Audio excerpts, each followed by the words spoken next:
What's up, guys? Welcome to episode 41 of the Let's Talk Nerdy podcast. On this episode, we are talking Spine, Squirrel with a Gun, Open, 1943, Rise of Hydra. I want to double my money, so don't act like there's nobody home.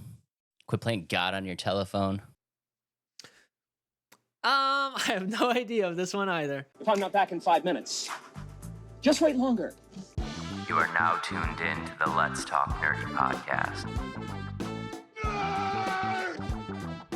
I love it when you talk nerdy to me.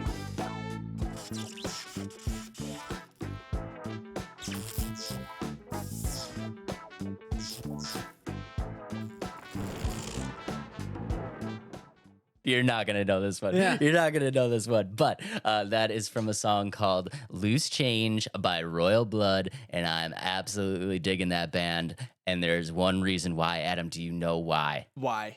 I am knee deep in the Peaky Blinders box set that I just got. I am actually watching a show.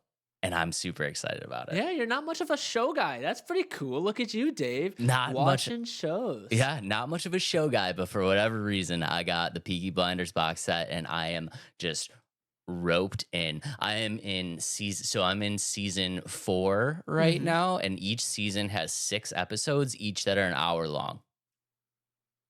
That's a lot. That's a lot of watching for me. That's a lot of watching for you. What are you playing? Are you playing any games?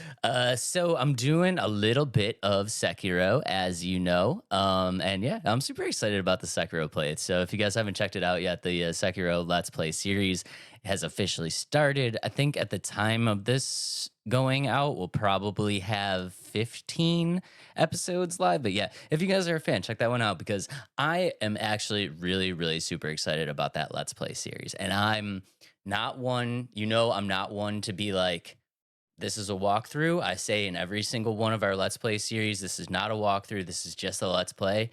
This is probably the one that I think I'm the most comfortable saying, like, this is kind of a walkthrough. Like if you want to have a definitive like beat of Sekiro, that I would be comfortable calling it a walkthrough. We got all 4 different endings unlocked, so you can unlock all different endings in one playthrough. We got every single upgrade, every single life upgrade,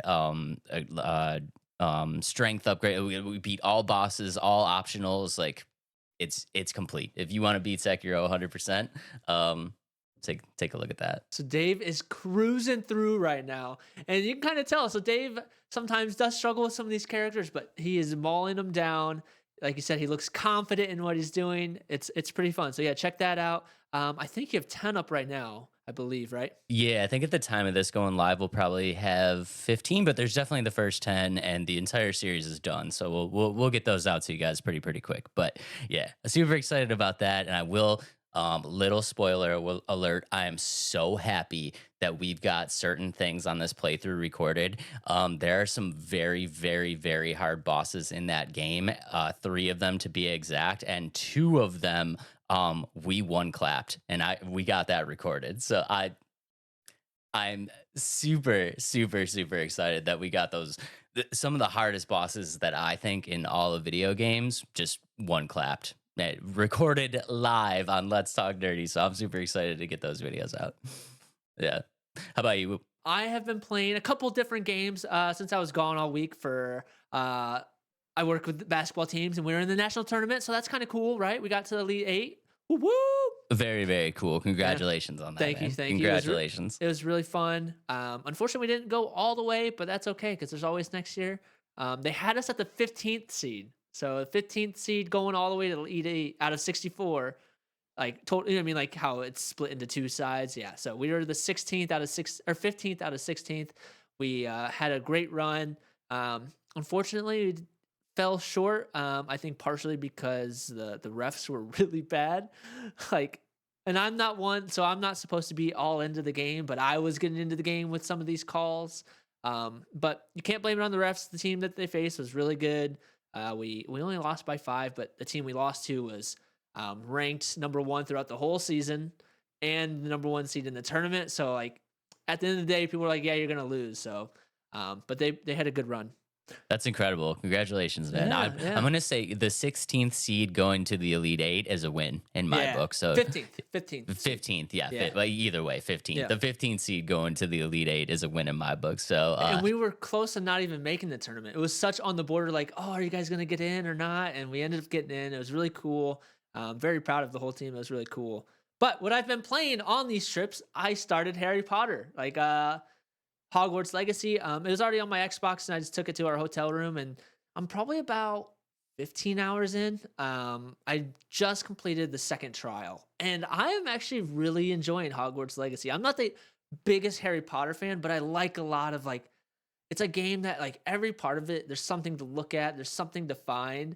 And you know me, I'm not the hugest like, oh, let's go do side quests, but like the side quests are important to unlock things that can help you so much more than like other games that have side quests. Like some side quests is like, oh, you can unlock this cosmetic thing, but with this game, it's like do a side quest and you get a cool spell that can help destroy so many characters. Like, it's cool. I like it. Hogwarts is extremely underrated. I don't know what happened. Like, did something come out that overshadowed Hogwarts or something like that? Because I'm not the biggest Harry Potter fan. You know, I'm not the biggest Harry Potter fan. Like, I like it. I don't love it, but Hogwarts for whatever reason just reeled me in. Like I platinumed Hogwarts. I played it nonstop. I just couldn't get enough. And like even down to like the minute details of like, dude, the second that I unlocked my like special room and you could start customizing and buying like furniture and changing the walls and stuff like that, I was like, this is all I can think about. It's 3:00 in the morning and I'm like,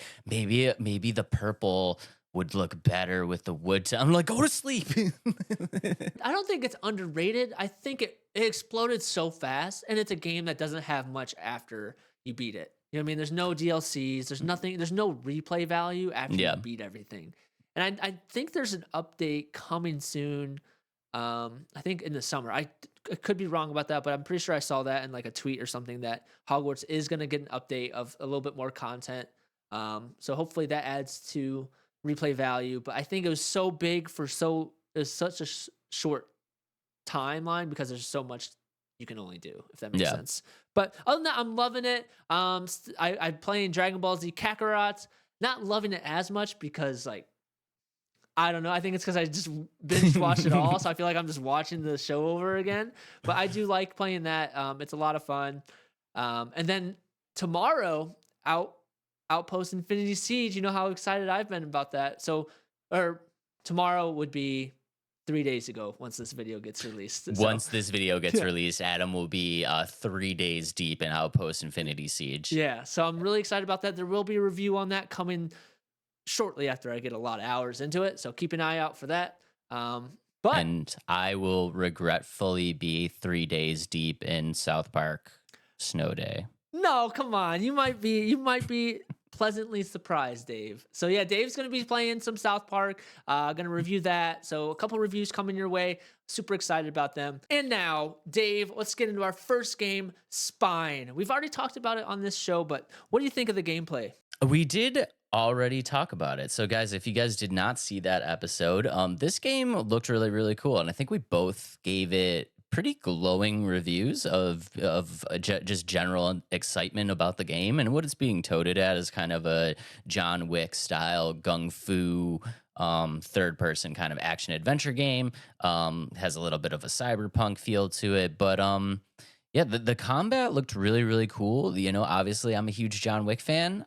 So anything John Wick-y is right up my alley. And then we got to look at the combat. And I don't know how you feel, Adam, but we'll definitely talk about it. But here, we'll pull up the trailer real quick too, so we can kind of talk about it as we see it here. Spoiler alert, guys! I am far less excited. I think there's aspects that are pretty cool about it, but a lot of aspects that are very underwhelming. I don't want to say bad, but underwhelming. Would you agree? So if you're just listening, it has a lot of feel of like kind of like Arkham series. Like that kind of combat, Arkham and Spider-Man. Yeah, so if you're just listening, their kind of gameplay trailer, so to speak, is really just one kind of rooftop action sequence where we're getting a look at a lot of the combat animations. Yeah. And just right off the rip, I think the biggest problem that I'm seeing with this right now is Mhm. just how slow it is. Yep, that's gonna be one of my biggest things. Like one of my takeaways from watching this gameplay trailer. Yeah. Because if you take a look at like the John Wick Gung Fu, Yep. right? It is insanely Yeah. fast. It's Yeah. insanely fast. Like the amount of movements that that's happening in a John Wick movie. It's like it is literally just nonstop shooting all over the place. And like this just feels so meticulously slow to the point where like I feel like I'm gonna get bored with this combat system really, really, really soon. Yeah, and that's kind of where I was gonna go with it. So, like I said, it has feel of, or it definitely took inspiration of like Arkham series, Spider-Man games, and combats like that. But like you said, it plays slow, and for a gun fu John Wick style, it doesn't really work. Other than that, I think they flow well. You know what I mean? Like they look smooth. It's just very slow, and I know exactly what you're saying with that. And I like some of the animations, like the one where she punches him, steals a shotgun, shoots him in the face. Like that's kind of cool. Or the one where she kicks him over the edge of the building. I think that's pretty cool. So I mean, they look cool. It just doesn't have the speed you would think it would have in a game like this. Yeah, and I think you probably hit the nail right on the head there in saying that those are animations, right? So they look cool. The scene where she's kicking the shotgun and it flips around and stuff like that. She's doing a cartwheel over the guy's arm, taking him to the ground, getting the shot in, right? Okay, visually it looks cool, but I mean realistically, you're talking about all of that happening from you doing like maybe one or two button taps, and that's where it starts getting kind of boring to me because I don't want to be relentlessly I love a game that has like meticulous combat systems. I don't want to just be sitting there with a button masher just smashing square like crazy, but I also want to like give the game more of my input than just like, okay, I'm gonna take down six dudes and I maybe hit like nine buttons to do that. Like, you know what I mean? Like I want to hit the buttons more. Yeah, you don't want to mash it, but you want to feel meticulous in the moves you're doing. And like when you dodge, like hit square a couple more times, a punch, punch, punch, then an animation, dodge again, punch, punch, punch, kick, like a bunch of stuff like that, rather than, okay, let's hit square, square, animation. This guy's knocked down, he's dead, shoot him in the face. Like, I think, like you said, it's gonna get repetitive um and kind of boring after a while if it feels like this. And the fact, like, I know it's pretty early in development in terms of like they can add a lot more to it, but like I felt like there wasn't enough enemies in that sequence either. You know what I mean? Like I felt like they were all spread apart. Like I didn't feel like a John Wick where there's so many like, oh, I gotta turn around, punch this guy, punch this guy, punch this guy. Like I felt like it was very lackluster in the amount of enemies that are around her. And I was like, I don't know. Two things on that point is number one, again, the animations. It's like, how many animations could they possibly program into this combat system? Like, is there a chance that in that gameplay trailer that we just saw, did we just see every single animation that is in that game? So like the kick to the shotgun is really, really cool, but is it really, really cool the 60th time that you see it? No, it's not. Like it loses it. And then number two, you talked about how it just kind of felt empty. And I think, like you said, they were really going for that Arkham style, like Spider-Man style combat system. And that combat system works because you're constantly in situations where you're being surrounded by like 8 or 9 people. So that type of combat situation where you're being meticulous, it works because you're bouncing around to all these different enemies. And you really need that time to kind of make it work in your head. You need to know, like, okay, I'm going to bounce to this guy. I'm going to bounce to this guy. When there's 2 people on the screen, you don't need that time. You know what I mean? It's like it's just weird. Like the idea is cool, the execution is lacking, I think is for better words. I think again what this developer did, do you know the name of the developer? It's like Niki or something like that. Yeah, it's Niki. And I think what, again, when they say innovative or game changing, that's where it kind of they set themselves up for failure in a way. And I think with this mechanic, because that's what they said. They said innovative combat. It seems like a dumbed down version of Arkham and Spider-Man. And what works with, like you said, with Arkham is the amount of people and the way you balance and like bouncing off of everybody, dodging, flipping over, and it's so fast and so cool, and that's why that game was so fun back in the day. Arkham does it great because, like we said, the amount of enemies, it is a meticulous system, but it's a meticulous system to the point where like it's because it has to be. I mean, it is still slow taps, but your character is never not moving. You know what I mean? And this just it just feels like exactly like what you said. It feels like a dumbed down version of Arkham. I know they have time because this game's coming out in 2025, so maybe they'll see the comments and the feedback and say, okay, we got to speed things up, we got to add more enemies. But one other thing that I think the design of the levels look pretty cool. You know what I mean? Like the setting's really neat. Um, and that, although it makes me wonder, it's not open world, I don't think. It looks and feels very linear, and like I love me a linear title, don't get me wrong, I love a linear title, but it feels like a linear title that's almost so compact that like, you know what I mean, like if you are just constantly walking through these levels and you can see like the boundaries, like you can't go any further left and right every single time, like there's no need to kind of stray off the path. I think that's it's not good from, like I said, I love linear games. Make a linear game, that's fine, but I still want some level of exploration. Yeah, space around it where you don't, where you feel like you don't have to, like you don't see the edge of the map on both sides you're playing. And I think that's what this game, I feel like you can see everything. And yes, it's fun to look at, but there's, like you said, there's not much to explore. It really reminds me of, do you ever play the Deadpool game? Yeah, It seems like that Deadpool, like the way you kind of flow through it, even like the game, like the shooting mechanic reminds me. It's like Deadpool a little bit. a little bit, yeah. And so like it was always linear, like you push through, but I felt like Deadpool had a bit more space on either side of the game. I don't know, like I don't want to talk badly about it because I was super hyped on it. I mean, if you go back and watch our original Spine episode, like I was like jaw dropped, like super super excited for it, and then this trailer dropped, and I was like, oh no, oh no. That's where these developers get you with these cinematic trailers that, and we talked about it in that episode. It's like, yes, this is a cinematic trailer, but if they can make it look like anywhere close to that, I'm gonna be super excited because those cinematics are really cool. And the thing with the cinematics in this, so they promise like that movie feel. I felt like the angles, like they didn't zoom into like, oh, we're gonna do like an action sequence of like John Wick kicking this dude in the face.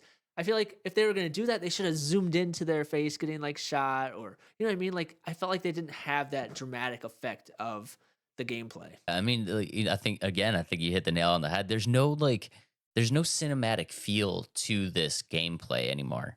And I mean, that's fine. Like, it doesn't have to be that way, but in a slow, meticulous combat system like this, where you're really focusing less on the actual button inputs and more on just like this string of animations, like I want some cinematic work in that. You know what I mean? Like I want to see this. Like I want to see the animation where it's like a slow mo punch, and you hear like the jaw crack, or like something like that. Like it needs to have that cinematic cool stuff in it, or else it's gonna get boring real fast. And one other thing I didn't really like, and this is just me being nitpicky, the AI voice. I feel like it's gonna get kind of annoying, like overused, and like even like that short amount in the trailer. Like what do you have? Like 5 lines, like make sure your weapons don't get wet, or make sure, or oh, we have company. Like I feel like that's gonna get so repetitive, and like I didn't really like the voice. So Yeah, it's the modern day Ocarina of Time Navi. It's just gonna be a meme of like an annoying thing that you just don't want in the game. but other than that, like I still like the aesthetics of the game. Like I still think it looks really fun. It has that cyberpunk feel, and the whole idea is still really cool. And I think they have time to read comments of their and give feedback to really make change. And kind of how like we're talking about how it might get repetitive. So on their web page, it's like it said /shoot repeat. And I'm like, yeah, it's gonna feel very repetitive as we play this game. So Yeah, just replace slash and shoot with rinse, and you're good. we'll see. It's got time to kind of bring us back and wow us a little bit, but that's why we do this, to kind of get our initial thoughts, and those thoughts change. So that's kind of where we're at with Spine right now. It's sideways, more downwards for me now. It used to have a straight up and down. So Guys, I mean, let us know down in the comments what you think. And maybe we're being a little bit too nitpicky. Let us know what you think about the combat system, if you're kind of on board. But yeah, I mean, hopefully they fix it. Hopefully, because this, like I said, this isn't just our opinion. I've read a couple comments and people have said the exact same things where it's just like this feels really slow and clunky. So they do have some time to fix it. Hopefully they fix it because again, the idea is really, really cool, but we've seen it time and time again. The idea can be really, really cool, but if the execution isn't there, it doesn't matter. does not matter. Yeah. But so we're really hoping this game mechanic kind of changes for us and starts looking really cool and fast. But it's definitely not going to be the best combat mechanic ever. So we're going to do a draft of the best combat mechanics in video games ever. Spoiler alert, Spine will not be on my list. Honestly, Yes. Adam can probably just go ahead and run off my entire list, but we'll flip the coin anyway. Yeah, let's hear it. Let's hear it. Okay, first pick. You get first pick. Don't take my first pick, Adam. Well, it could have been one of your first picks. We've Really? already talked about it in this discussion of Spine. So my first pick is the Arkham series. That combat, boom, boom, boom. Like I said, it set the stage for this game. It set the stage for Spider-Man. So that is a great game for my number one pick. It wasn't my number one, but it was clearly on my list. And honestly, I thought it was safe because I thought you were gonna go with the other one, but you didn't do it. I didn't because that was inspired by this one. That's not even on my list. Yeah, okay. It's not even on your list? No, because like I Oh said, my. it kind of stole it from Arkham. I thought Spidey would be on your list for sure. Nope, not on my list. Okay. Very low on my list, but not like I didn't think you were gonna take it, and I was like, I'll put it at 10 just in case he takes anything else. I was gonna take Arkham, so it's a good choice. Yeah. Okay, guys. Number one pick. I'm choking. Okay, there we go. He's back. Sorry, I'm back. Number one pick. I don't think there's anywhere else I can go. We literally just talked about it. Number one pick is Sekiro. There nothing wrong with that game. I just did the whole playthrough. I cannot find one aspect of the combat mechanic that I don't like. I think it's quite possibly it is the perfect combat mechanic. So number one on the list. It is very well done. I think that's a deserving game to be on your list. Okay, my second pick is Hades. A smaller game, but I really enjoyed, this is the first roguelike I ever played, and I love the flow of that game. I love the different weapons that you could use, so Hades is my number two. Even though it's like a smaller, not indie game, but a smaller title, I think it does really well at what it does. Yeah, that's a great pick. That's a deep cut. That definitely deserves to be on the list. Okay, number two. Going back to the From Software, I just can't stray away. Can't stray away. But number two, we are going to go with Bloodborne. I think again, another near perfect combat system, and I do love the fact that it really, really, really rewards players for being hyper aggressive. There's a lot of games that are kind of souls likes like that where you feel like you need to back up and you get in, get a couple hits, get out.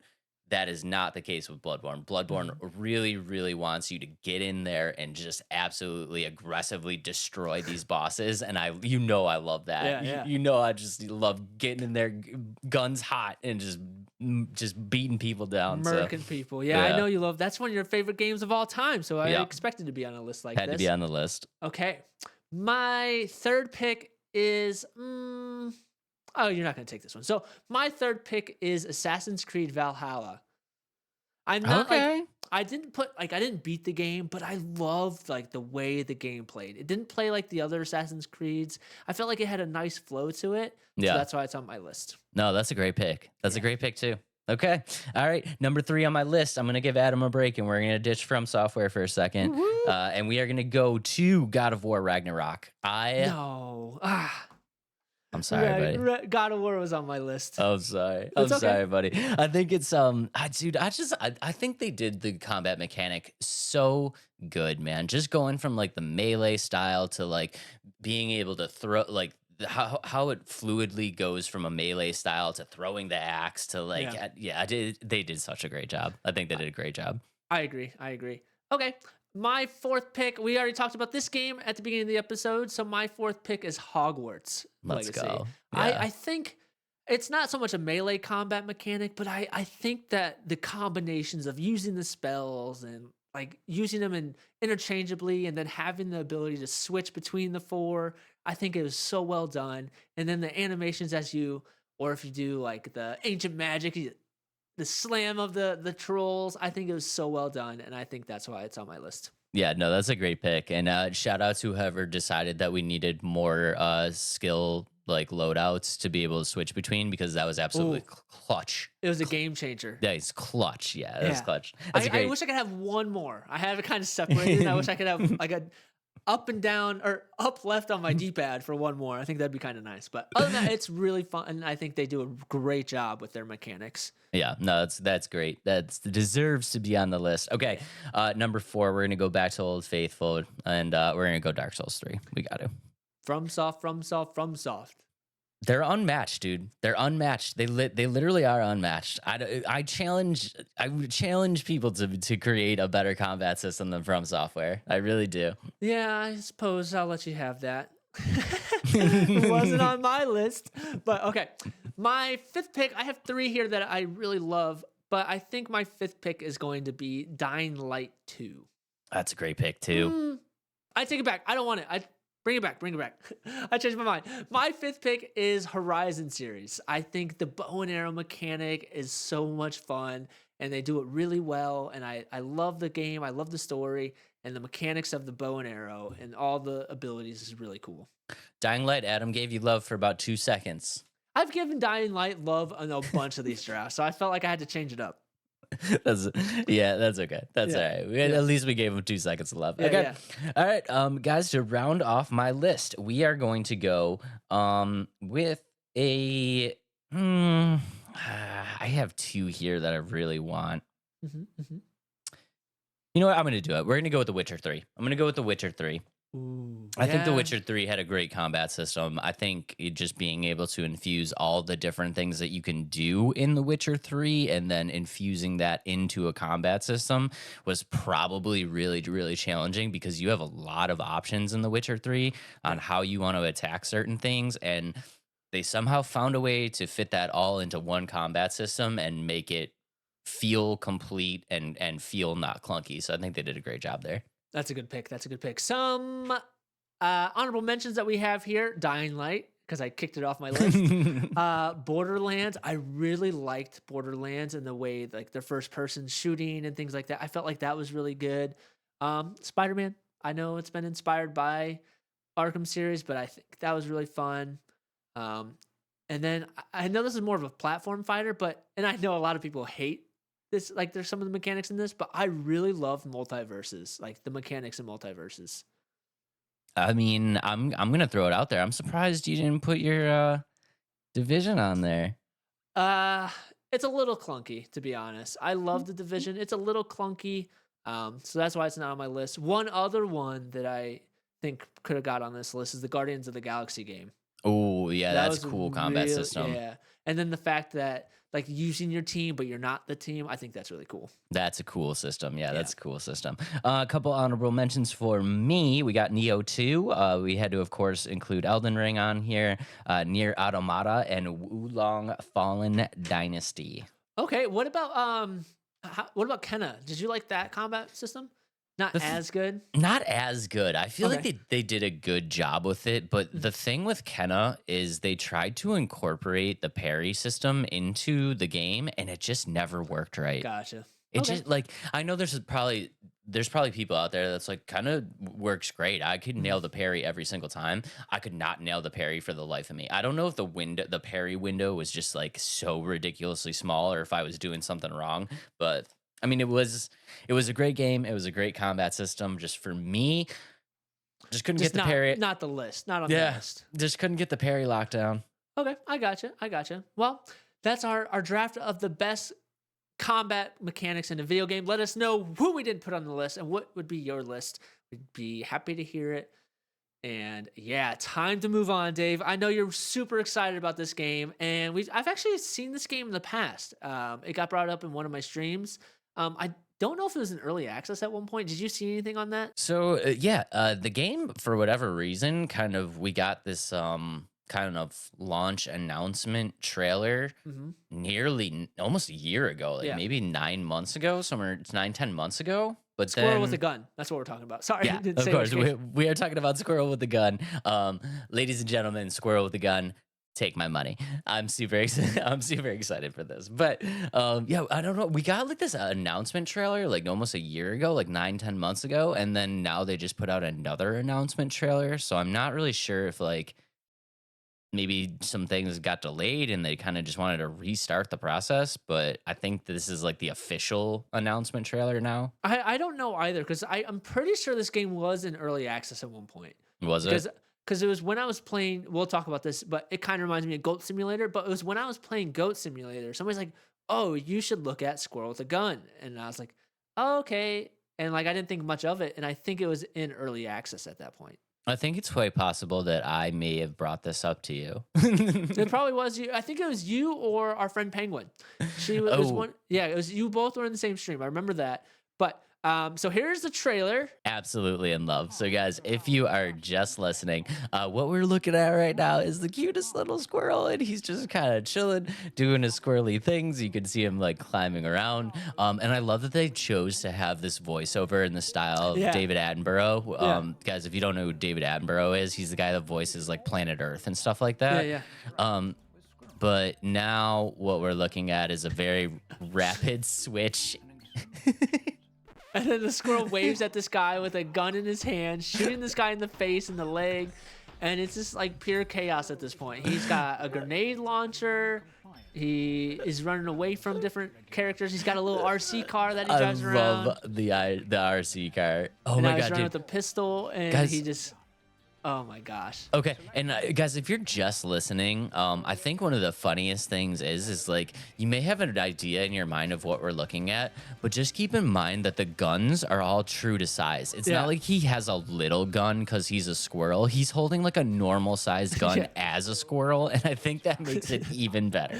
I think going back to Spine, Dave, these cinematics of their like finishers look so much better than what I saw in Spine. You know what I They mean? do. They look so funny too. So yeah. And this is a small indie title by DD Creations, and it's essentially you're playing as a squirrel, and the caption of it was you're a squirrel that loves mayhem and crime. And it's like that's it. And all you're doing is looking for golden acorns in these underground facilities. And it's like, okay, all right. Okay, yeah, I'm on board. I'm gonna grab all those golden acorns. But yeah, it's kind of cool. So like you said, dude, it's a small developer, DD Creations. Shout out to them. And honestly, I know I'm probably gonna say their name wrong, but from what I've seen, this is just two brothers. This is a team of two that have made this game. Two brothers, Dan and Scott D'Entremont. And I think it's super cool, man. They just wanted to make a cool game. They didn't want to do anything crazy, and it's cool that you mentioned Goat Simulator because I think this has a lot of like similarities to Goat Simulator, where it's just a concept that's so funny. But if we're gonna be 100% honest, Goat Simulator is funny for a while, but then you kind of get bored with it, right? Yeah. So the Goat Simulator is kind of like a experience where maybe you spend 30 minutes doing Goat Simulator and then you're like, okay, I'm kind of done with that. This, on the other hand, is going to be, like you said, the pursuit of golden acorns. They're labeling it a sandbox shooter and a puzzle platformer. There's going to be weapon upgrades. There's going to be secret bunkers. There's going to be elite boss fights. There's going to be puzzle rooms. There's going to be like secret sections of the game that you can unlock. You get the remote car. You can mess with people. You get the cosmetics to customize. This is Goat Simulator. It's the funniness of Goat Simulator that's actually a game that has like a purpose. You have like a purpose other than it just being a funny situation. I think that's where they nailed it. Yeah, I agree. And going off that, there's gonna be 12 takedowns. So if you're playing quite a bit, you might see them quite a bit like repeated, which is fine. Weapons that we saw in the trailer, and I think there's more to come. This is what you saw in the trailer: RPGs, grenade launchers, pistols, SMGs, and like I said, probably some more I didn't mention. But I think that's fun too, because another thing with Ghost Simulator is like it's all the same like takedowns and run into people and like the same animations over and over and over and over. And like you said, I think this is where it makes it more fun and more to do with solving puzzles and collecting those golden acorns. Um, and I think it's really cool. And I actually love the fact that they use like a realistic squirrel, not like a cartoon squirrel. So it's a realistic looking squirrel. The people don't look as realistic, but the squirrel has the texture of like a real squirrel, and I think it's funny. I think that's a solid choice. I mean, I feel like it just doesn't hit if they don't use a real squirrel. But yeah, I'm super excited for it, man. And honestly, if you look at like, so they have a press kit. If you go to their site, and within the press kit is like some B-roll footage of like parts of the game, like the puzzle solving aspects of the game.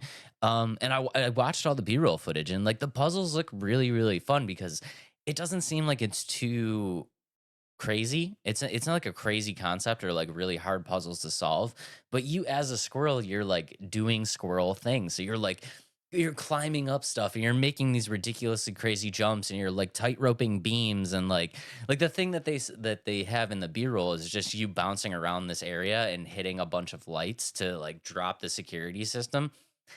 It's nothing too crazy, but it looks like a lot of fun, and I think they really kind of knocked it out of the park. Like I said, they took the funniness of Goat Simulator and put it into an actual playable game that gives you some reason to play it longer than just the nostalgia of like, this is funny. And that's the exact feel I had when I was playing Goat Simulator. I played Goat Simulator for like maybe 2 hours. And it's like, okay, I'm gonna uninstall this game and probably never come back to it, and I haven't gone back to it since. But I also like it's just mindless and fun. Like you said, it has gameplay mechanics or like the puzzles that you'll have to solve, which is really cool. But even still, it's still mindless. It's just chaos and really funny. And I think this is a game that's going to be much more fun than maybe people are anticipating. I feel like if you're give this game a shot, I think is going to be the biggest thing you could say about it is like, don't just like, I think it's gonna be a game where you may just think about scrolling past it. You're like, okay, Squirrel with a Gun, that's funny. But I think giving it a look and a chance might surprise you. And if you're kind of just looking for that funny aspect of the game, like a Goat Simulator, they do have that. You know what I mean? Like they're saying that there's other things that you can do. Have you ever played the Goose Game? The Untitled Goose Game? The Untitled Goose Game? I've never actually played it. I have it in my library, but never played it. Okay. So, I mean, the Untitled Goose Game, you can kind of just like walk around and mess with people. Yeah. Yeah, like you can like steal you steal people's stuff and like, you can just mess with people. They are saying that they're going to have that in the game. So like, oh, really? Yeah. So like, if you don't want to go on the mission to like, get acorns or, to do the agents or something, you could literally just go to like one of these people's backyards and just kind of mess with them. We saw that part in the trailer where he's driving the RC car and he drives into that. Lady. Yeah, it runs into that lady and knocks her over. So I mean, if you're looking for that like kind of silly, stupid humor kind of stuff, or you just want to mess around, they do have it, but it gives you more if you're looking for an actual game. And price point on this game, I mean, I can't imagine it's going to be more than like 20, 30 bucks. Yeah, like 20. Maybe even that. Yeah, maybe $20 is probably where I'd put it. So like one other game it kind of reminds me of. Remember when I played Maneater, the shark game? Yeah. And I think it's going to have that kind of similarity in terms of like you upgrade your squirrel and the weapons and stuff like that. So I think that's going to be pretty fun. I love Maneater. I thought that was a fun one. Again, it had a little bit of story to it and a little bit of like not puzzles, but there's things you had to figure out with it. And I think that's going to more close to what that felt like than like the Squirrel game or the Squirrel with a Gun. So I think it's gonna be a lot closer to Maneater than it is Goat Simulator. But yeah, you guys know we love supporting these smaller studios. This is literally just two brothers that wanted to make a funny game, Squirrel with a Gun. If you have not checked out the trailer, and do yourself a favor and check out the trailer. If you're just listening, amazing trailer. I think they did an amazing job. And yeah, the price point, I mean, I can't imagine it's gonna be more than $20. Should be well worth it. Well worth the $20. I don't think you're gonna have a problem getting your money's worth out of this one. Thumbs up from me. Thumbs up from me. Let's go. Woo-hoo. Squirrel with the Gun. Take my money. I'll pre-order it. Let me know what the pre-orders are. Let me know. So squirrels are typically not the deadliest of character or animals, right? Like they don't really kill too many people. No, unless they have guns. No. Yeah, unless they have guns. So this squirrel is probably the most deadly animal now that it has guns. But is it one of the most deadly ever? So Dave, I have a quiz here. Oh no. I want you to guess the top 10 deadliest animals to humans in the world. In the world? In the world. Okay. I'm gonna Yeah. 10 deadliest to humans. 10 deadliest. Yes, to humans. Okay. Well, I'm gonna be honest, buddy, and I'm really really sorry, but I know the number one answer. What is that? It's a hippo. Eh. But hippo is on the list and it's at number 9. It's not the number one answer. Nope. Let's go. Okay. All right. Well, okay, we got one. We're gonna go with snakes. That is number 3. Snakes is number 3. Bears. Bears are not on the list. Bears are not on the list. Nope. Oh, spiders. Spiders are not on the list. Spiders not on the list. Guess I'm failing. Lions. Lions are number 10 on the list. Okay. Alligators We'll give it to you. Crocodiles at 7. at 7. Okay, so we got 4. Mm-hmm. Oh no. Mountain lions. Nope. Sharks. Nope. Oh no. Stingrays. Nope. Monkeys. Nope. Okay, I'll give you a hint. 1 is a bug, or 2 are bugs. 2 are bees. Nope, not bees. This okay. I don't know if this is a bug. I think it's a reptile. So there's a reptile and bugs. What animal is either a bug or a reptile? I'm not sure, to be honest. I think it's more classified as a bug, but I'm not sure. A bat. No. This bug slash reptile has a stinger that's poisonous. A wasp. It doesn't fly. It's in the desert. A scorpion. Yep. That is number Yeah. 6. Okay, so we got 5. Mm-hmm. Oh no, wolves. Not on the list, but I will give it to you as dogs. Dogs? Dogs are number 4 on the list if they have rabies. Oh no. Yeah. Wouldn't it be a kicker if squirrels are squirrels on the list? Squirrels are not on the list. I'm sorry. Okay. Whales. Whales are not on the list. No more sea animals. No more sea animals. Okay. Ooh, Most deadliest to humans. Most deadliest to humans. to humans. I didn't get the number one answer. You have not. I have not got the number one answer. It's a bug. Bees. Nope. Think smaller and annoying.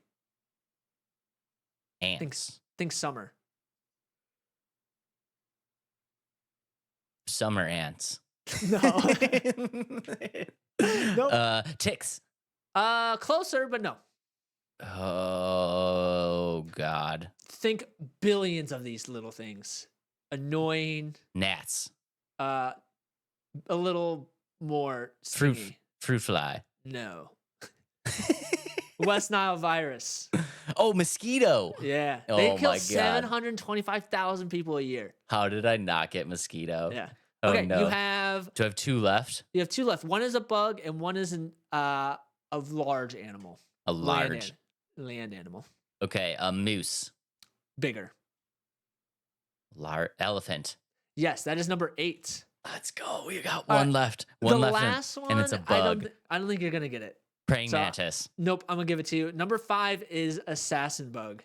No, I would have never got that. Yeah. We would have been here for Oh days. wait, you forgot one more. Oh no. Number 2. It kills humans. Humans. This is the most deadliest to humans. I thought they were It's all an deadly. animal. It's an animal. We're an animal. You're describing the whole list. We are an animal. We are animal. Oh, humans. Yeah. Humans are the most Yeah. dangerous to humans. Yeah. Okay. At number 2, at 400,000 people a year. Well, that's sad. I didn't give you the number. So mosquitoes are at 725,000 a year. Humans are at 400,000. Snakes at 38,000. Dogs at 59,000. Assassin bug at 10,000. Scorpions at 3,300. Crocodiles at 1,000. Elephant 600. Hippos 500. And lions at number 10. At Guys, 200. Sorry. I mean, I think there's only one thing that we can do after going through this list. Mhm. Ladies and gentlemen, let the war on mosquitoes begin. Yeah, I agree. Or just don't go outside so you don't get killed by these things. I like it outside. Let's just Yeah. have the war on mosquitoes. Yeah, I agree. Yeah. Okay, you did pretty good with that. There's some of those were hard, like assassin bug. I think the rest, man, they're just kind of I feel like if we would have sat here long enough, you could have came up with a bunch of animals. Yeah, you know what it is? Like it's hard when you're on the spot because Yeah. I'm trying to get them out quick so I Yeah. look smart, but Yeah. then that usually just leads to more downfall. Yeah, that's all right. That's all right. Good job, Dave. I like the quizzes. Those are fun. I like them too. I like them too. I just need to be smarter. Yeah. We all do. We all could be a little bit smarter, right? All right, moving on to our next game of the night. Open. Dave, I'm letting you take this one away. I am super excited about this game. Are you excited about this game? Are you though? I think I am, guys. It's a third-person battle royale game. That's totally fine because I love this. Wow. I love this IP so much. It doesn't matter what All right. type of game it is. Okay, guys. So if you guys are just listening, we are looking at the trailer right now. And if you do not know what we are talking about, we are talking about Open, which is inspired by the book / movie Ready Player One, and we are taking a look at the main character Wade Watts, who is walking through the garage that is in Ready Player One, and you see the Iron Giant in the background, and you see the DeLorean in the background, and he looks at a TV that's playing some retro stuff, and it just says, "Are you ready?" And then he gets sucked into the TV, and I cannot be more excited for this. Okay. What I didn't see a bunch on this game. Is there more that you found on what this game is going to be aside from a third person? Yeah, it's gonna be a third person battle royale that'll have different, like it's like a game show, like the movie and the TV in the book, right? It's like a game show. I've never actually seen either. I've never read or seen the movie. Oh my God, dude, you've never seen Ready Player One? I actually was gonna try watching it before this episode, and then I got really busy at work, so I didn't get a chance to do it. You need to see Ready Player One. Okay, so real quick, let's do a little kind of a rundown of Ready Player One, just because obviously not everybody might know what we're talking about here. So Ready Player One is a movie / book, and it is set in the year 2045. And in the year 2045, in this universe, the world is basically on the verge of collapse. Everything is kind of falling apart. Everything is just not good. Poverty is crazy. Everything is broken. Nothing like it literally looks like pre-apocalypse. So in order as human beings, in order to escape that, basically humans in 2045 spend most of their time in what is known as a VR simulation that is known as the Oasis. And inside the Oasis, you can kind of just be anything that you want to be. And the Oasis is set up with tons of different planets where you can jump around, you can go racing, you can go skiing, you can play volleyball, you can be fishing, you can be on a land where you're in like first person shooter mode. Like it's basically just think of all of these different game genres and just a world where you exist within them, and you get yourself your own avatar. You can customize your avatar. You can get like your own cars, and like you're basically just living your life as a person in this VR world. And the whole point of the movie is that the creator of this system, James Halliday, he ends up dying in the movie. And as soon as he dies, his character within the Oasis sends a message out to every single person that has an Oasis account and says, there is something that you need to do. And it's basically what it becomes is this hunt for a very special Easter egg, and the very first person to find the Easter egg gains control of the Oasis. They take his spot as the owner of the Oasis, which, as you can tell, is a very, very coveted prize in this kind of aspect. And you're seeing the main character, who is Wade Watts, and he is like the very first person to kind of uncover the clue about where to begin this. And then the whole rest of the movie is this like hunt for this Easter egg, and he is figuring out clues, and he's like he's competing with other players, obviously, but he's also competing with like this bad corporation that wants to take control of the Oasis and like use it for monetary gain. It's an absolutely it's an amazing movie, and I love it. So yeah, definitely check it out. But that's what this game is going to be about. And like Adam said, it is a third person battle royale. It's a game show style multi-round collaborative modes, and basically what's going to happen, from my understanding, is you are going to be able to drop in and experience a lot of these like rounds, I would call them. But think of it as like Mario Party, right? So you play Mario Party, you play with like a group of people, and you all like interact in these games and stuff like that. But think of the games as being like super cool games. Like instead of just like jumping a rope with four other people, like you get loaded into this like okay, round one tactical shooter, and you get dropped into this like Call of Duty universe, and you know what I mean. Like round two is like Need for Speed, where you drop into like you drop into whatever you're in the freaking Batmobile, and it's like actual real racing and like oh dude it's limitless possibilities. I'm so excited for this game. Do you think it's going to be just a shooter game, or do you think it's going to be a mix of different things? No, it's going to be a total mix. So what they're saying is that they're going to have shooting, they're going to have racing, they're going to have tactical positioning, they're going to have combat, like fighting. They're going to have puzzle aspects, like Tomb Raider style stuff. Like you're going to drop into just like how the Oasis has like all of these different planets of things that you can do. They're gonna make these all like into games that you can actually do within this reality. So it's literally like we talk about this all the time. We're making video game the game. This is video game the game, but in a good way, because it's like, what can you do in open? Anything that you can do in every other game that exists. You want to go racing? Do it. You want to do a first person shooter? Do it. You want to do some puzzle stuff? Do it. You just want to explore? You want to go skiing? Do it. Like it's crazy. It's crazy the amount of things that they could do in this game. That's pretty cool. That's pretty cool. The fact that they're making this world essentially into a real video game is actually really cool, and I really hope that it gets executed very well. Who's the developer? I didn't write that one down. So the developer is the Readyverse, and the cool thing about the Readyverse is so the Readyverse is actually partnered with Ernest Cline. And why is that important? It's because Ernest Cline is the author of these two, Ready Player One, Ready Player Two. He is the author of the books, and he is kind of overseeing to make sure that they don't do anything that is going to be a detriment to the actual story. And I love that. I love that he is actually a part of it. And they're also toting that this is going to be the first AAA quality metaverse experience. So like, when you're in VR, you can kind of tell you're in a very VR world. They are saying that this is going to be like the very first AAA VR experience. So like, I'm ready to just have my mind blown. I thought it was third person though. Yeah, it's third person. In VR? Like you're gonna play this in VR as third person? Yeah, you're gonna be in VR.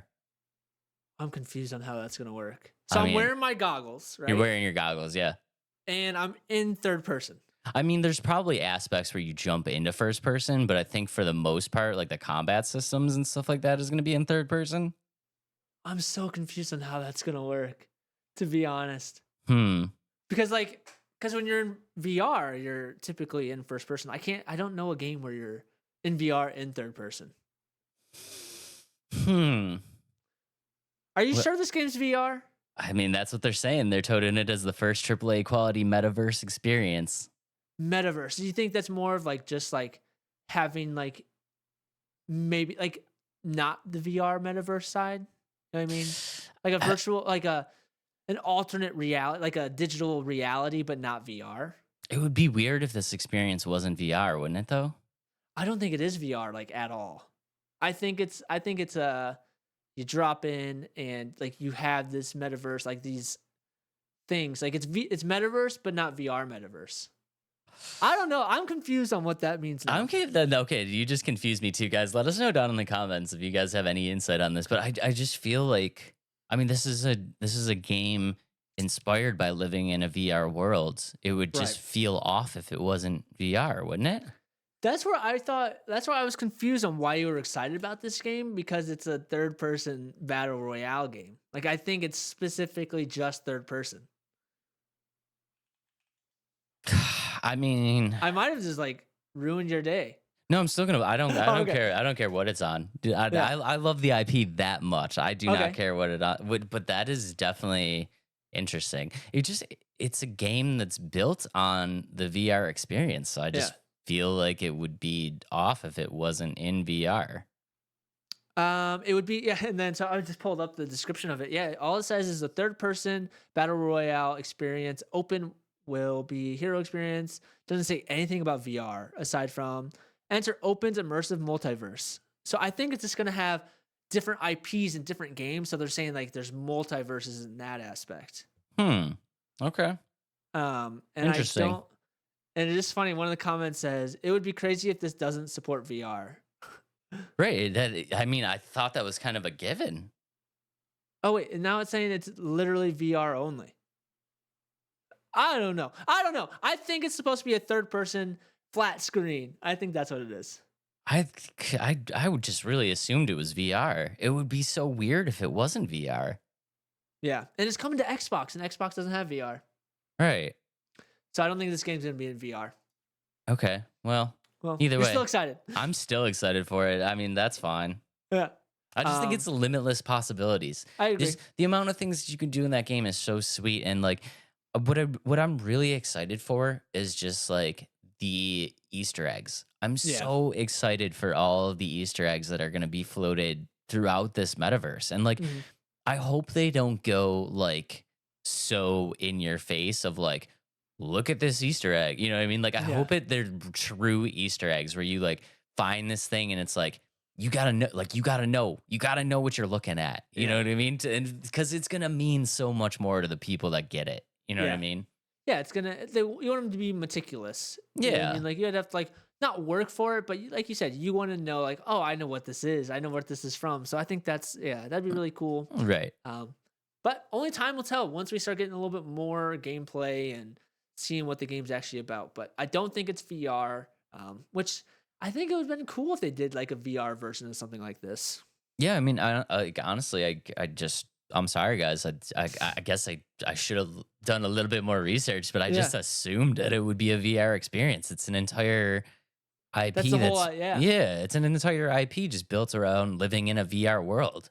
We'll find out. Time will tell. Time will tell. But I will say, either way, I'm super excited for it. I think the possibilities are limitless. I really, really, really love the fact that Ernest Klein is just being part of it and making sure that the IP stays the way that it needs to stay. And I think we really saw that in the trailer. If you really dissect that trailer, I mean, Wade Watts, he loads in his character's name within the Oasis as Percival, and he loads into that trailer looking exactly the same way that he does in the movie. I mean, he's down to the Reeboks. He's rocking the same shoes. Like he walks into the garage and you see the Iron Giant and like you see the DeLorean in the background and you see like the retro game on the old school CRT TV. I mean, they really, really, really just, I think that's what made me the most excited is they just really nailed all the aspects that should have been in the trailer.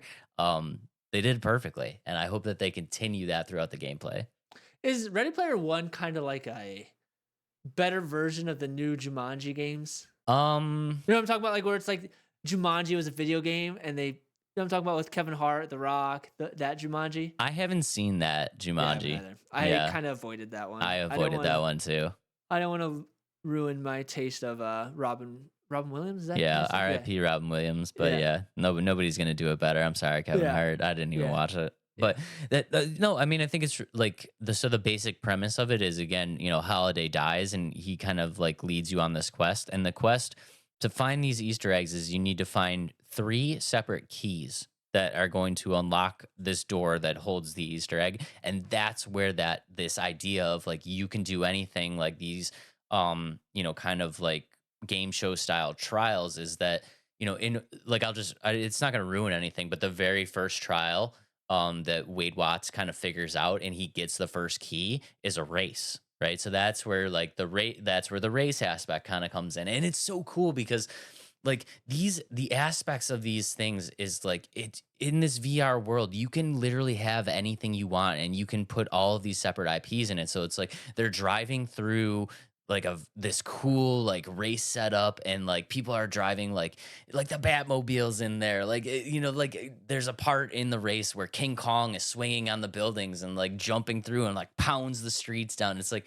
all of these crazy like licensed IPs are just part of this thing, but that's kind of like the fun of it too is he ends up figuring out this race. He gets the first key. Well, the second trial isn't a race at all. Like the second trial is something totally different. And the third trial is something totally different. So it's like I think that's where they got the idea of like, you know, let's have this battle royale, but have a game show style where they have to do multiple different things that all don't really kind of correlate with each other because that's exactly what the movie was like. Like you got to be good at racing, but you also got to be good at retro games, but you also have to be like a good puzzle. So like it's just such a cool idea that you get this like taste. You get a little taste of everything, and it just you never really get bored of it. I think that's really cool. I feel like I have to watch the movie right after we're done with shooting this episode. 1000%. If you have not seen that movie, give it a watch. It's amazing. I'm gonna do it. I'm gonna do it tonight as soon as I'm laying in bed. Hopefully, we get a little bit more on the gameplay. As of right now, I'm super excited about it.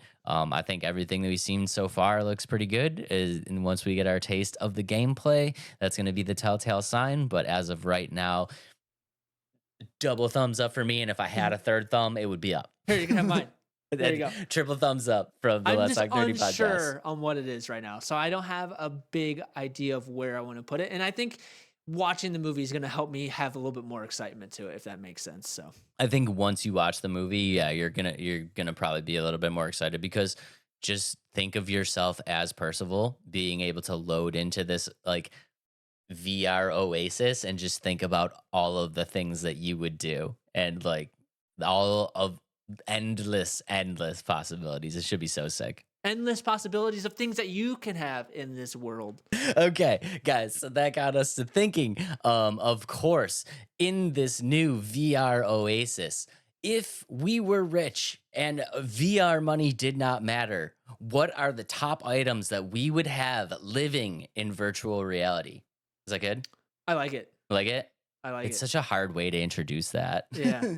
Draft of the best things to own in VR. That's lame. Don't do it that way. I like your way. Draft of the most important items to have for your VR character. Yeah. One of those will work. We'll just pick one we'll of make those. it work. Yeah, we'll make it work. Okay.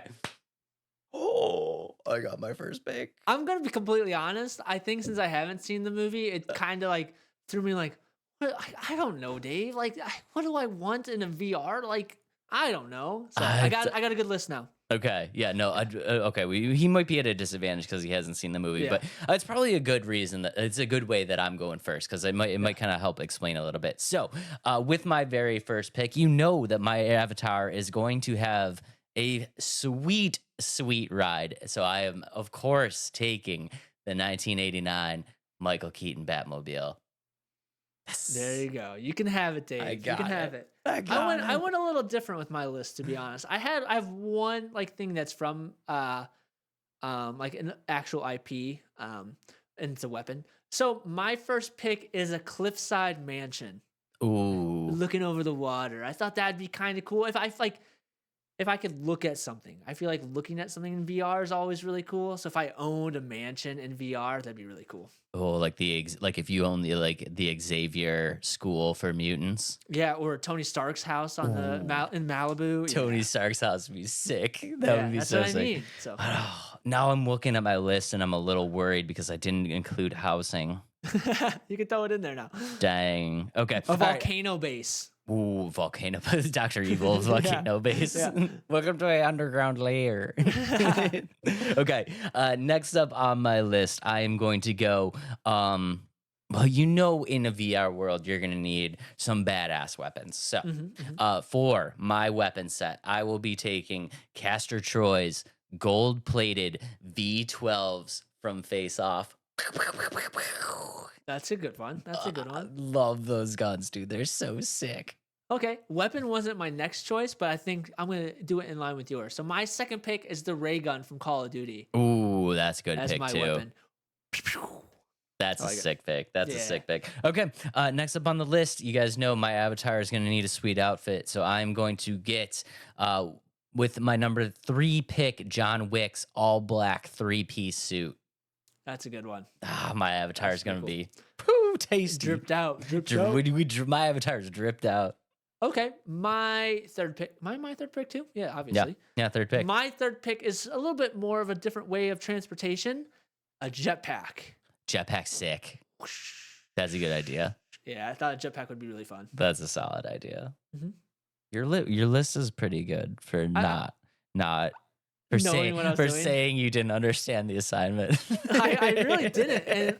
And the reason why I was thinking of jetpack is because like if you're playing in VR, you got to feel the buttons of like pushing both down for like jetpacks. Ooh. That's what I Yeah. was thinking that. Yeah, that would be sick. Jetpack's Yeah. sick idea. Okay, guys, with my number 4 pick, you guys know that I'm going to need a companion when I enter my VR Oasis, and we are going to go with the Game of Thrones dire wolf.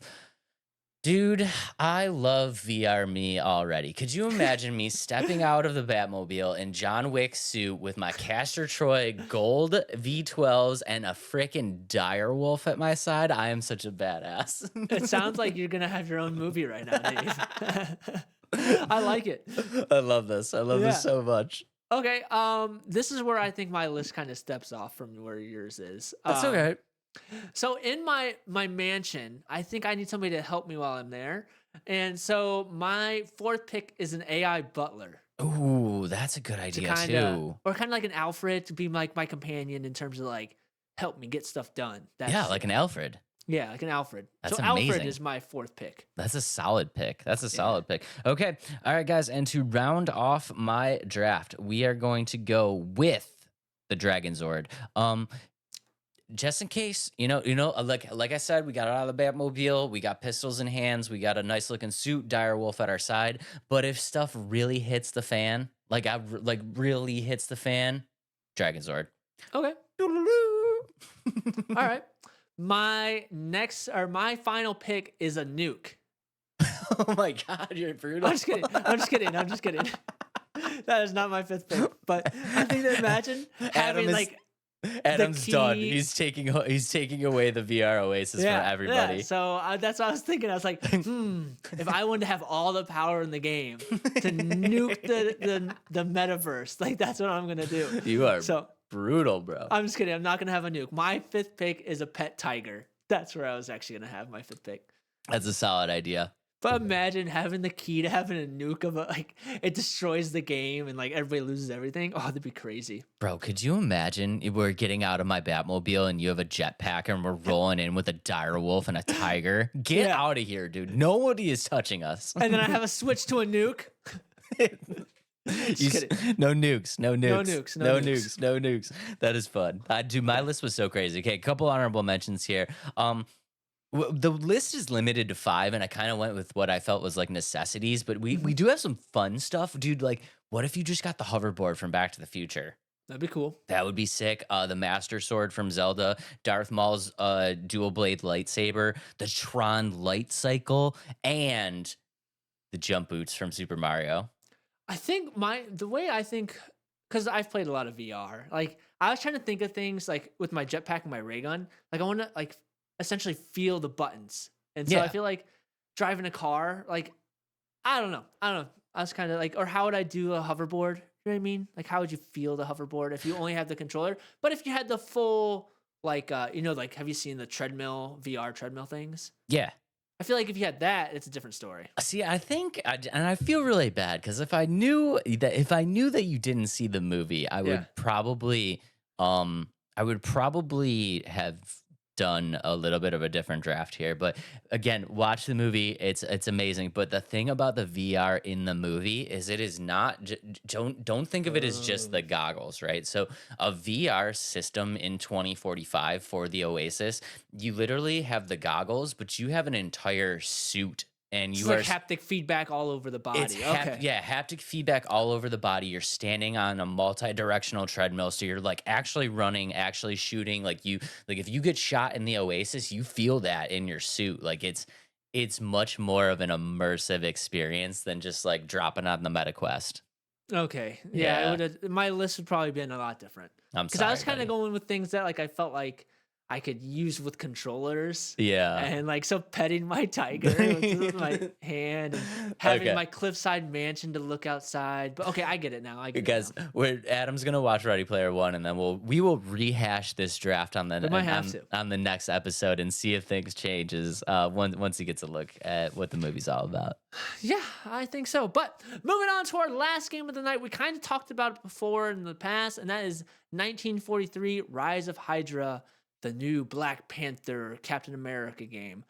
We just didn't have the title of it. We didn't have any cinematics of it last time. It was just a picture, and now we actually have a trailer. So, Dave, would you like me to throw up the trailer real quick? Let's go ahead and throw up the trailer. Also, I'm just I got my feelers out there right now. I'm trying to read you of whether you're excited for this. I don't know. Dave, go ahead and describe the trailer. You're better at it than me. Okay, so guys, if you are just listening, what we are looking at is a 1943 during World War II.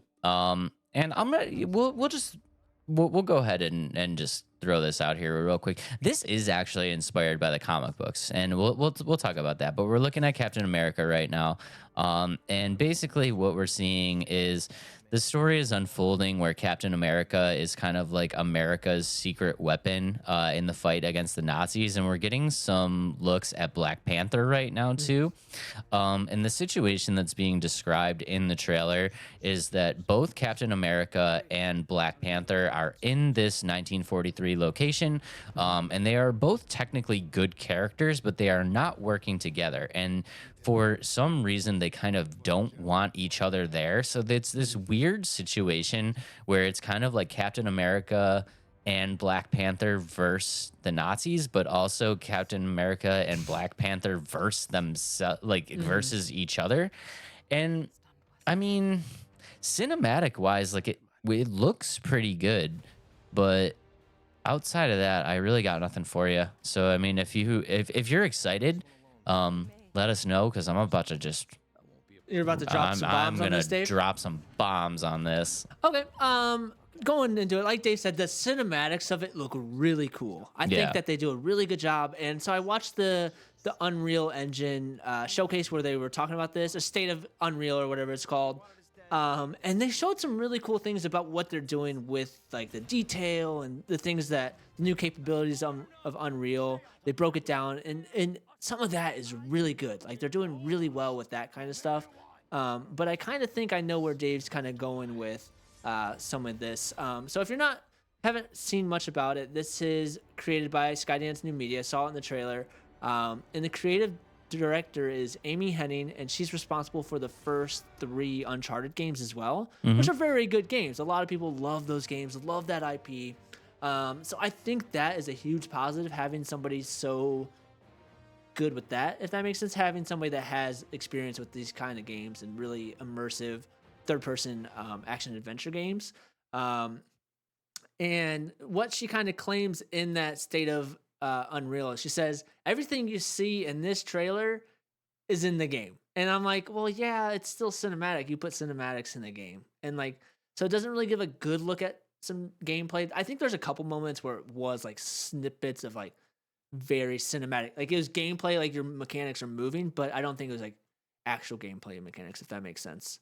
And like you said, I think the game is like Black Panther and Captain America are fighting the same fight on 2 different sides. I think that's the way I kind of looked at it. And they're not, and I feel like it's how it's working is like Captain America is like, oh, I'm stopping Hydra and I need this, like these tools. I need the vibranium. And then like, I feel like maybe Black Panther's like, no, you can't have it. And like, you have a hidden agenda. And like, you know what I mean? I think that's going to be the fight between the 2. Yeah, I mean, it's really just a weird. It's just a weird situation, and honestly, just a weird choice for me all around to even turn into a game. And like, so the thing is this was inspired by a comic book run that was titled Captain America, Black Panther, Flags of Our Fathers. And the thing with that run is it was a 4-part miniseries that came out in 2010.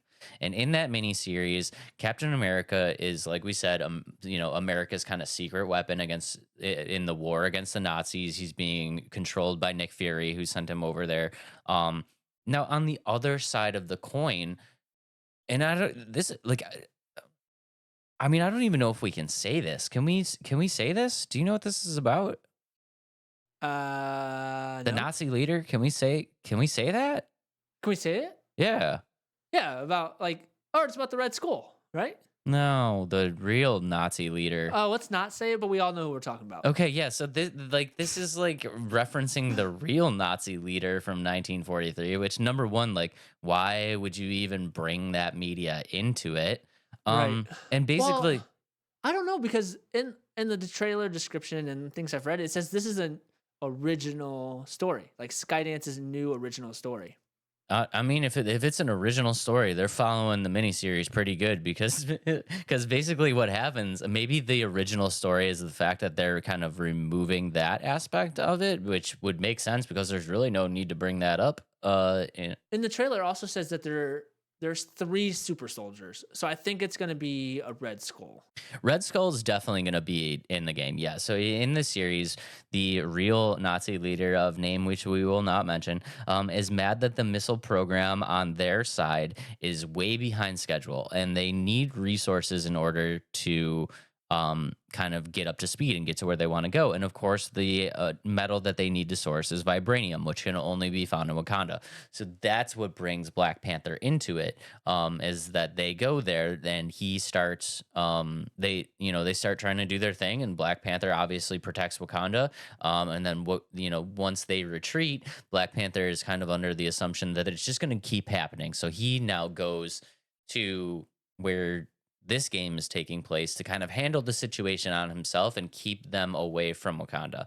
And through a series of events, Red Skull does end up becoming the bad guy here. So I mean, that part they're following it to a T, I believe.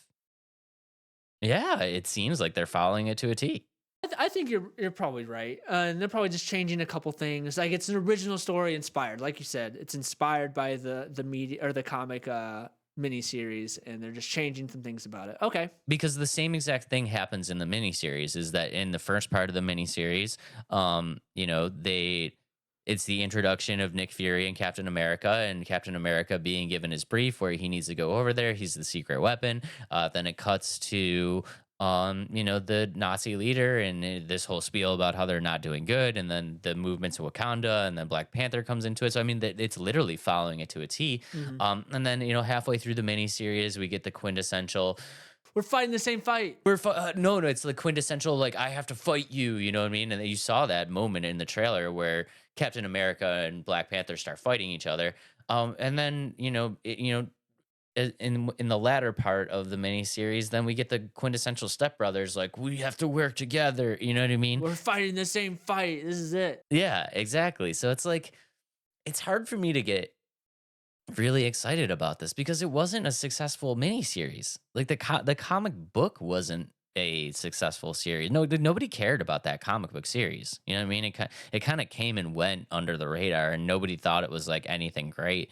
So it's weird that they would choose that for a game. Don't you think? I think what's gonna make this game really good is the gameplay mechanics and the effort put in by the developers, by Amy and her team. I think if it's anything like how Uncharted plays, I think it's going to be a good game in terms of that aspect. Story wise, I'm not sure, but another big concern I have about it is so there's 4 playable characters. We talked about this in the past episode that we talked about this.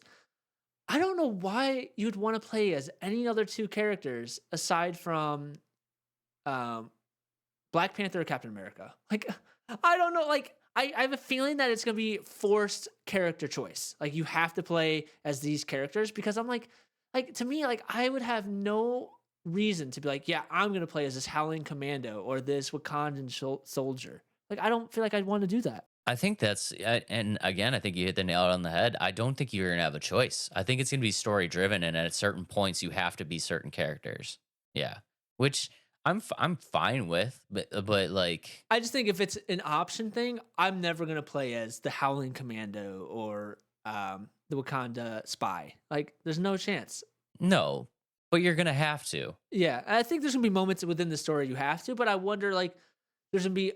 I don't think it's open world. It's definitely not an open world game. I don't think. I don't know it. I don't think they could possibly do this as an open world game because you have to do these very specific story events if they're gonna follow the miniseries, which I feel like they're doing, and then also you need to get to this point where you're no longer fighting each other and you kind of join together. There needs to be that moment. So you're going to have to follow the storyline. And I feel like it's going to be very linear. But just also, real quick, like, is Captain America and Black Panther like a weird combination for you? that never really settled right to me. Like why Captain America and Black Panther in 1943? I think it's because like Captain America, like they're both in the same time period. Like they're both there. Like because Wakanda, like it's T'Challa's grandfather, Azuri, and then like that's where Steve Rogers was like became Captain America, and so it's like their timelines kind of fit into each other. The whole thing is very, very weird to me, and I think Yeah. the number one thing that this kind of signifies to me, especially picking a storyline like this, is that Marvel doesn't feel like Captain America is a strong enough IP on its own to have a game. Are you getting that vibe? Because Yeah, why 'cause I wouldn't guess you? they're- Why wouldn't you just yeah. do a single like a single Captain America solo title? Why would you bring Black Panther into it? Right. I guess that makes. I don't know. That's a good point. It's like they're not confident enough in them becoming. I don't know. Yeah, that's a good point. Which is and I weird. think there's going to be another Black Panther specific game where Right. it takes place in Wakanda. That is very strange. It Which must is- not. They must not think that Which Captain is America do his own thing. Yeah, it's weird because they probably like what they're saying to me is that we don't believe that Captain America is a strong enough IP to carry the weight of a game on his own, which I'm not gonna disagree with because honestly, Captain America is great. I love Captain America. I think it's a great, I think it's a great comic run. I think he does great in the movies. Is there going to be enough interest of people that want to play just a Captain America game? I don't think so. And I think if you ask people what are their favorite characters, you'll get some people that say, "Oh, I love Captain America. He's my favorite." But you'll hear more so like Iron Man, and you'll hear Thor, Hulk, and even Black Panther. Deadpool, Deadpool, Wolverine. Yeah, exactly. Yeah, exactly. And I don't think there's enough people saying Captain America is my favorite. And I think you're right. They need a support character or support characters to help him push through his own game. Right. And I think it's kind of weird that they chose this exact storyline because like we talked about, the Black Panther is getting its own game. Like it's getting its own single game. So why wouldn't you do a run like why wouldn't you do a Captain America run where he's like teamed up with the Hulk? You know what I mean? Because That'd be cool. right, because we're getting the Black Panther game. Like give us another character that's not getting their own game. You know what I mean? And put those two characters together. Like maybe Captain America isn't strong enough to hold the game by itself. Maybe Hulk isn't strong enough to hold the game by itself. But together they could hold the game together. You know what I mean? And I think it's just weird with the timing that they're doing this run with these two characters and then also having a single Black Panther game come out soon. It's just the whole thing is weird. And they picked a run of comics that like nobody really cared about, nobody really thought was good, to be honest. It's like I don't know. I'm sorry. Like I tried to get excited about it, guys, but I'm just not. They squeezing the orange out of now that they're done with their movies, or they're trying to push a bunch of video games and hoping they stick. I want this game to be successful. I really do, and I think I'm gonna buy it either way. It's a Marvel game, and I always do that kind of stuff with. You saw with Suicide Squad, I beat the crap out of that game, even though a lot of people did not play it. So it is one I'm gonna play. I do hope that the gameplay itself takes this game where it needs to go. The gameplay should save it, but again, gameplay wise, you could apply those mechanics to any character. You know what I mean? You really could apply those mechanics to any character. So to me, it doesn't make sense. It's probably going to be one that I just kind of let go to the wayside. If I'm really going to be honest, and on the off chance that anybody from Marvel ever sees this, I don't care how many games you're working on right now. You need to take every single person that is working on a game in your facility and put them on freaking Wolverine and just knock that game out as soon as possible, because that's the only game that we care about. It literally is the only game that we care about. Where is Wolverine? It's gonna come in 2025. Where make it 2024. Take everybody off all of these That's IPs. not how it works, Dave. There's different studios they license different IPs, and so Insomniac has the Wolverine IP. Give us Wolverine. That's all we care about. Take whatever team you're working on with whatever releases are coming out and just put them on Deadpool, because that's the only other IP that we care about. We want Wolverine and we want Deadpool, and any other game that you're putting out right now can just go to the wayside because nobody cares. I know, you don't have as much love for Black Panther, and that's like you said, you didn't grow up with Black Panther. You didn't like see a lot of Black Panther.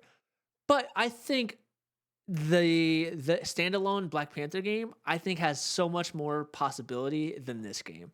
Just because like the setting of Wakanda, like have you ever like that's gonna be so cool. Having games set that aren't in like Earth and places like that, I think that's so much cooler to me. Like if they made a Thor game that takes place in Asgard, come on, like that'd be sweet. So sick. And like, don't get me wrong, like don't think that I dislike the Black Panther. Like I like the Black Panther. I'm excited for the Black Panther game because I agree with you. I think like being able to play a game in Wakanda, and specifically the Black Panther with the type of skill set that he has, definitely plays into my wheelhouse of games that I enjoy.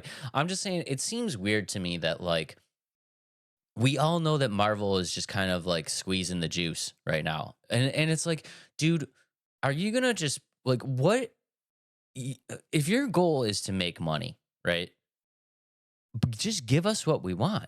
You should literally be nothing like just how Deadpool is saving the cinematic universe, right? Just give us what we want. All we really care about, and I'm talking about the mass kind of majority of Marvel fans, like not the deep divers, not the deep divers, Casual, the casual the fans. casual Marvel fan, like. How many more copies is a Deadpool game gonna sell as opposed to a Captain America, Black Panther 1943 game? Right, I agree with you. Deadpool game, you won't be able to keep it on the shelves. You know what I mean? And it just seems weird that they're trying to like do all of these off things where it's very obvious to me, and I'm sure a lot of other people, of like what they should be doing, especially with their goal in mind of just only really kind of caring about making money. Right. And I think that they're starting to understand that too, because you've seen how many cancellations they've put into these movies. Like they canceled Eternals 2, they canceled Ant-Man, the next Ant-Man movie. There was another one that they canceled that I just can't remember. So I think they're starting to listen on that front. And I won't be shocked if you see one of these Marvel release or like announced games get canceled. Just because where they're starting to go. I don't think this is going to be one that's going to be canceled just because like I feel like they put a lot of time in. It's closer than what it probably it's 2025, so it's closer than probably other games that are on their docket. Probably like the thing that I'm kind of most nervous about here is like, say they put out this game and it totally tanks, which I'm going to be honest, I think it's going to tank. I just don't think they're going to garner enough interest, right? Well, now you're looking at a bunch of, kind of VP executives who are saying, well, we did, Black Panther, nobody bought it, right? Well, you did Black Panther, but you didn't do it right. So it's like, what if they decide to cancel the Black Panther game, which people are actually kind of excited about because they've already put out something Black Panther that failed? You know what I mean? It's like, I don't know.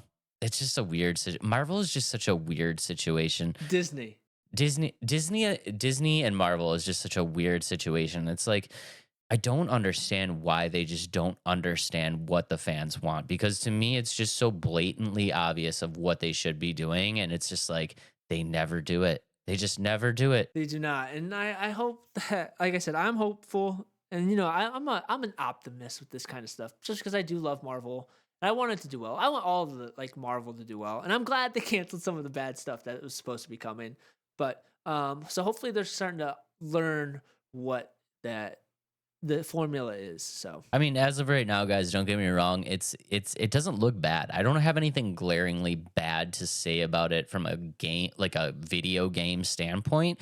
I mean, it looks nice. I mean, the character models look great. Like if that really is, action from the game, it looks fine. The setting looks fine. The graphics look fine. The voices look fine. Like it looks like a set, like a from not like an interest level, but from like from a functional level, it looks like a good game. Like it looks it's gonna operate correctly. Just for me, I'm still kind of marveled out, and it's just one that I just don't care about. You know what I mean? And that's okay. That's why we do this, to pick games that we want to talk about. And I'm kind of excited. I'm on like a sideways up thumb.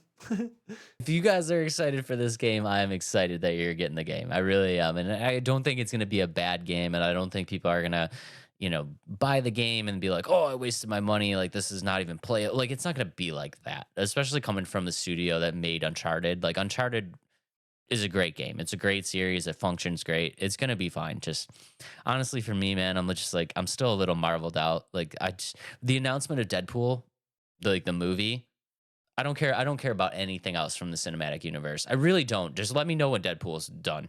You know what I mean? Like, so. I agree with you. Yeah. But so I know like these two characters together, Dave, aren't always the greatest. But I have a list here, and we're gonna play this or that of Marvel characters to find out your favorite Marvel character. Are you ready? So excited for this. Okay, go. Okay, your first choices are Daredevil or Thor. Oof, easy. Daredevil. Okay, Daredevil or Quicksilver. Daredevil. Daredevil. Okay, I love Daredevil. Daredevil or the Hulk. Daredevil. You shouldn't have put Daredevil first. We're in trouble. We're in trouble. Okay. Daredevil or Miles Morales. Daredevil. Jeez, this list is easy for you. I'm sorry. Daredevil or Iron Fist. Daredevil. Daredevil or Silver Surfer. Daredevil. Wow, really? I know. I'm sorry. Daredevil or Deadpool. Okay, here we go. Okay, here we go. Oh no. I'm gonna be so if I go Deadpool, I'm gonna be so basic, and the true Marvel fans are gonna be like, you suck. Okay, I'm gonna go Deadpool, but I'm gonna say it's like Neck and neck. right there. It's right there. Okay. Yeah. Deadpool or Spider-Man. Deadpool. I gotta do Deadpool. I gotta do Deadpool. Deadpool is your favorite character in the Marvel Cinematic Universe of this 10 list. Let's go. Let's go. I'm okay with that. Okay. All right. Let's do you. All right, let's do it. Okay. Your first choice is Captain America and Black Panther. Oh, shoot. Oh man, way to throw a wrench in it. Okay, Black Panther or Captain America. I'm going to pick Black Panther. I like his the whole thing about him. I like his how he has to eat the plant. What am I blanking? The purple herb. What is it called? The purple heart. Oh yeah. What is it called? Oh, Something no. like that. We're gonna The get herb, wrecked. yeah, the purple herb or something like that. We're gonna get wrecked in the comments. Well, we won't have that in the short. so Black Panther. Yep, I'm gonna pick Black Panther. I may have done that to do a point to see how quickly we axe these two main characters from these video games from Adam's favorite list of characters. Next up, Black Panther or the Iron Man. I might get a lot of slack for this, but I'm gonna go Black Panther. Black Panther over Iron Man? I just something about his move, the way he moves, and it's more like hand-to-hand combat. I like hand-to-hand combat much more than blasters from far away. Interesting. Okay. Yeah. All right. Let's see if we can tug at his heartstrings, guys. Black Panther or Hawkeye? Ooh, Black Panther. You're like the biggest bow and arrow fan of all time. I know, but he's kind of lame. Like Hawkeye as a character is so lame. I'd pick the Green Arrow over Hawkeye. We can't do that though. It's DC. I know. I'm saying like if I had to pick the DC version or Hawkeye, like DC or Marvel, I'm picking Green Panther. I agree. I'm picking Green Arrow too. Okay. All right. Black Panther or Daredevil? I mean, I'm kind of blind, so my other senses are shoot. I'm picking Daredevil too. Daredevil's so cool. He's so sick, right? Yeah. All right. Daredevil or Doctor Strange? Daredevil. Daredevil or the Hulk? Daredevil. Here's where we get him. Daredevil or Spidey? Ah, dang. Ah, shoot. Because that's your final list too, wasn't it? Between the two? Or no, yeah, Daredevil. Yeah, that was your final too. I made this choice already. We'll see if you make the same one. I feel like it's so. It's hard, right? You go between these two, losing sleep over it. I think I'm going Daredevil. Wow, over Spidey. I'm going Daredevil because there's only really been one like true iteration of Daredevil. Like Matt Murdock is Daredevil. Yep. Or Spider-Man, I guess it's Peter Parker, but there's so many other Spider-Mans. I Well, mean, like, yeah, once you start talking about the Spider-Verse and all yeah, that, yeah. Whereas Daredevil is Daredevil, and That's I a think good- that's really cool. That's a good point. All Yeah. right, I agree with Yeah. that. All right, Yeah. next up, Daredevil or Wolverine. We're gonna get him. We're gonna get him. Now that same argument, it's the same thing with these two. Wolverines have only been Wolverine. Shoot. Logan is the only Logan. I am going to pick Wolverine. He's so cool. So like he's cool. and he's invincible, and yeah, I'm picking Wolverine. All right, guys, let's see if we end up with the same character. Your last choice is going to be Wolverine or Deadpool. Oh, why would you do that? Why would you do that to me? Okay, Wolverine. I made a good list, and You made a very good that was list. a Mine is good pretty list. easy because yours is like Daredevil the whole way down. you put but- Daredevil too early. Yeah. Shoot. Okay, Wolverine or Deadpool? Do I do the same as you? Because Don't worry about what I did. You go with your heart. You go with your heart, dude. and that he's so quirky, and his one-liners are so good. He's invincible. He's a master at everything he does. Whereas Wolverine just slashes people. Wolverine is Deadpool. invincible too. I'm picking Deadpool. I'm Dude. picking Deadpool. Adam's favorite Marvel character also is Deadpool. Let's go. Yeah. Dang. See, Marvel, That that's one all was we tough. care about. That's all we care about. Give us Deadpool movies, give us Deadpool games. That's all we care about. I may have spent too much money on the old Deadpool game because it's not. You can't buy it on like the PlayStation Store, the Xbox Store online. You have to like get a physical copy, which I'm glad I have because the way things are going, and we can get into that conversation another day. Digital media wise, like I will forever have Deadpool on PS4. I love my boomer ways and just loving the fact that I need to have something physical in my hand because I'm going to be honest, guys, like there's a lot, and again, this is a conversation for a different time, but like these whole like streaming and downloading and like all that stuff, like you don't really own that stuff. You don't really own that stuff and it can all go away very easily. But yeah, that's a conversation for a different time. That Thanos snap. There goes all your games. Yeah, there goes all the games you bought. Yeah. Yeah. But good episode, man. That was really fun. Great episode, dude. I am super, super excited to be back. Real quick, guys, thank you so much for everything. We are absolutely just kind of cruising on the old YouTube. So yeah, if you guys on the off chance that you haven't hit the like and subscribe yet, please do that because it really does help our channel grow. And I'm still looking at the analytics. And there's a lot of non-subscribers, which is funny. But yeah, if you guys could hit the like and subscribe, it really does help the channel grow. Love you guys very, very much. Adam, what you got for him? If you're not following us on all social media, make sure to do so. Let's Talk Nerdy Podcast. Also, be on a lookout for more Sekiro game or Let's Play. Those are still cruising through. 2 reviews coming within the week or two, so keep an eye out for those as well. And as always, Dave. I will do my best to show love to South Park Snow Day. It's an honest review. It's gonna be an honest review. I'm gonna try not to go into it salty, guys. I'm gonna Yeah. try. I'm gonna go in Clean with your palate. clean the palate. Yeah. The palate. So yeah, be on the lookout for lots of reviews, lots of good stuff coming. We're super excited. Channel's growing like crazy. Thank you for everything. Love you guys very, very much, and we will see y'all on the next one. Peace out, nerds. Snickety snickety snipe. Wolverine. Wolverine.